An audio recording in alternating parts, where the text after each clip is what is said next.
everybody, this is John Troutman with Cork'd.com, and I'm sitting here in a much prettier area than I'm usually in. You'll notice the beautiful home behind me. We're in picturesque Alexander Valley in California. I'm sitting here with one of the probably the most recognizable names in the wine industry within California. Give him a chance to turn it over to him and introduce himself. Well, my name's John Jordan, and thank you, John. So we're sitting here at Jordan Vineyard Winery on a beautiful summer day. And it's been a busy 5 years. A lot's going on here. Awesome, awesome. Well, let's get you up to speed a little bit. Tell everybody a little bit about your background, the Jordan name background, and what we're doing here. Well, to answer those questions, I'm a lawyer by training. I was a naval officer for a period of time and came back to run the winery in 2005. Okay. Let's talk a little bit about the history behind the Jordan brand. So many of the people watching this out there are familiar with the wines, but for those who aren't, what kind of wines are you making here, and what is the objective behind the wines? All right. Well, the Jordan Winery was founded in 1972. In fact, my parents bought the ground the very day I was born. The winery itself was completed in 1976 and 77, and the first release, our 1976 Cabernet Sauvignon, was released in 1980. Since that time, it's been our goal to produce only two wines, a Cabernet and a Chardonnay. And it's worth pointing out that my parents fell in love with food before they fell in love with wine. And this is important because this has defined our house style. Our wine, our Cabernet, for instance, has never been one of those big alcohol, over-extracted, stick a fork in it and the fork will continue to stand up on its own type of red. There's lots of different types of wine out there, and there's lots of great juice being sold in this country right now. But our goal has always been to have lower alcohol wines with brighter acid, more fruit forward, designed simply to make a chef look good, whether it's the chef in the restaurant or the home cook. It's our belief that wines that my parents have subscribed to fell in love with wine in Bordeaux and with what Bordeaux's used to be. They were softer, a softer mouthfeel, lower alcohol, and really designed to be a happy participant in the pleasures of the table, not a dominant one, and not designed to be the biggest, baddest wine in a tasting of 50. Awesome. Talking with you and tasting the wines, it really is obvious that food is a major factor in the production of these wines.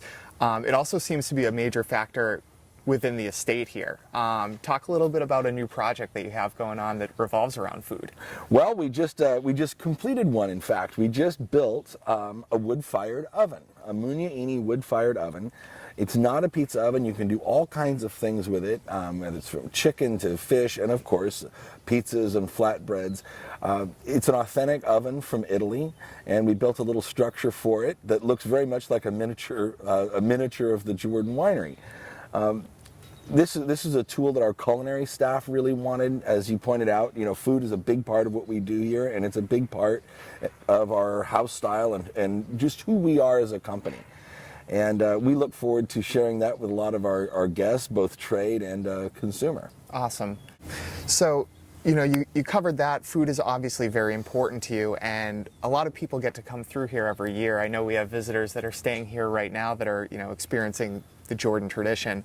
What about for people who can't come out to wine country? I know you really want to share the experience with them in a different way. Well, modern communications technologies have enabled us to share a lot of our passion and a lot of the things that we do with the people that can't come here in a way that I think is really useful to the home entertainer, to people that maybe come next year or haven't been able to or won't be able to come at all. And that's our video blog. Our video blog is a real opportunity for us to share a lot of our construction projects, how we entertain, everything from flower arranging to culinary demonstrations, to how we built our wood-fired oven, to our viticultural practices. So it's a chance for people to really get behind the scenes, get to know the passionate personalities that make Jordan, and learn some things that we've learned oftentimes the hard way and through trial and error that they might be able to enjoy and use at home. So earlier on the tour, when we were getting a chance to check out the estate, we learned that your winemaker has been here since the inaugural vintage in 1976. Very consistent food-friendly winemaking is at the forefront. but since you've returned, I've learned that, you know, you've decided to make some changes in recent vintages. Well, I would call them tweaks, and I would call what we've done since I've come back is a rededication of our efforts to making the very best wines that we can. And those tweaks have manifested themselves in a couple of different ways. First of all, we wanted to give our Cabernet an additional 6 months of bottle aging time. We felt for our house style that 24 months in the bottle is really, really important, and it's a big difference between the 24 months and the 18 months. And we've been working on extending that for about 5 years now. So, and we can really tell the difference. I mean, we're really excited about it. Additionally, fruit sourcing. We wanted to critically take a step back and look at the blocks that we were using, and if certain blocks were undesirable, less desirable, we wanted to eliminate them from our program and replace them with some improved fruit, whether it's purchased or whether it's grown here on the estate.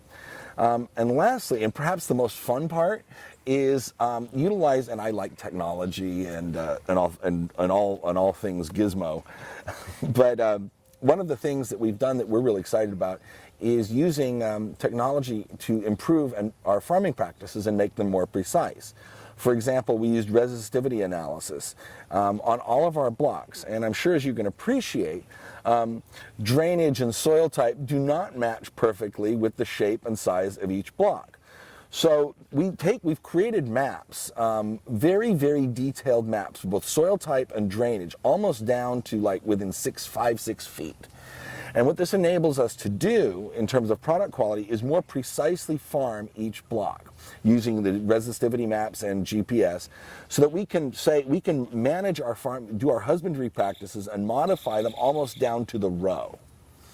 Because, you know, row 1 through 5 of block A may not, probably will not have precisely the same soil type as its neighboring rows, even though it's all part of the same block. So we can more precisely match terroir with husbandry. And the 2006 vintage is the first vintage where we really started to do that, but it's the first step. But I think as over the next few years, there's going to be some really exciting things to taste in the bottle from Jordan. And this is not a departure or change in our house style. It simply is a recommitment to better execution. Awesome.